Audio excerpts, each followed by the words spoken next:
La rubrique de Frédéric.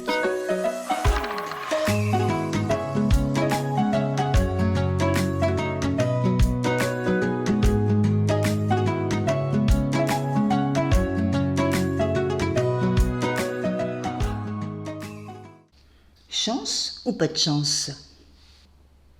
C'est pas la faute à pas de chance, ni la faute à la chance. C'est pas la faute du tout, car il n'y a pas de faute. Il y a juste une proposition, une opportunité à découvrir, à comprendre, une occasion qui invite à s'arrêter ou à continuer.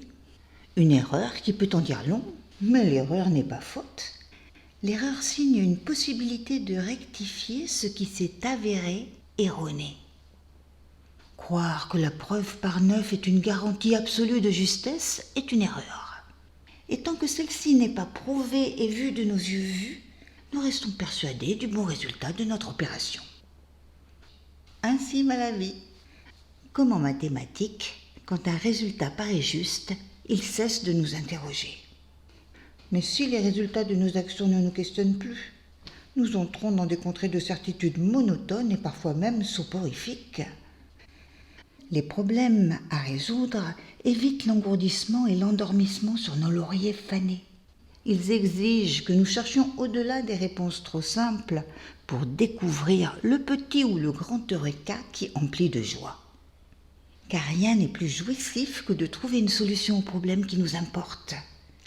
Rien n'est plus satisfaisant que la synchronicité qui se présente et déploie l'horizon de façon suffisamment originale pour présenter un inédit qui ne se cherchait pas consciemment. Il était là, tapis dans l'ombre, attendant secrètement d'être découvert. Il était là, poussant magistralement dans le subtil pour que surgisse un problème capable de l'inviter et d'offrir un podium à sa puissance et à son intelligence.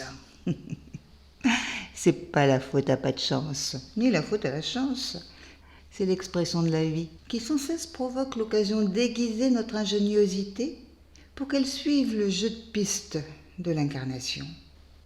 En passant de tuile en tuile, de tuile en problème, de problème en résultat, de résultat en contentement particulier, voire même globaux, les symboles de la vérité humaine se découvrent un à un, dans des solutions qui mettent l'eau à la bouche et incitent à renouveler chaque matin notre effort pour ne pas succomber à la tentation d'avoir raison, et vitam aeternam. Car alors la raison et ses relents d'enfer enferment et enquistent les relations et notre rapport au monde. Donner dans la faute à pas de chance, c'est donner dans la plainte. Donner dans la faute à la chance, c'est croire que nous sommes étrangers à ce qui arrive. Chance ou pas de chance sont les deux voiles dont on affuble les inévitables retours karmiques qui incitent à avancer sur le chemin de résolution de l'adversité. Une fois celle-ci reconnue pour ce qu'elle est, un tremplin pour une pleine réalisation, nous découvrons le courage et la joie d'avancer devant chaque difficulté rythmant le quotidien. Car nous savons que des solutions existent et sont à portée de conscience. C'est alors une certitude qui ne nous incite plus au surplace, mais à la recherche de nouveaux modes de transformation. Et là, pas de faute à la chance ou à pas de chance, c'est la faute à personne. C'est juste le résultat de la judicieuse clairvoyance de l'âme qui vient nous faire un clin d'œil. Sacrée coquine.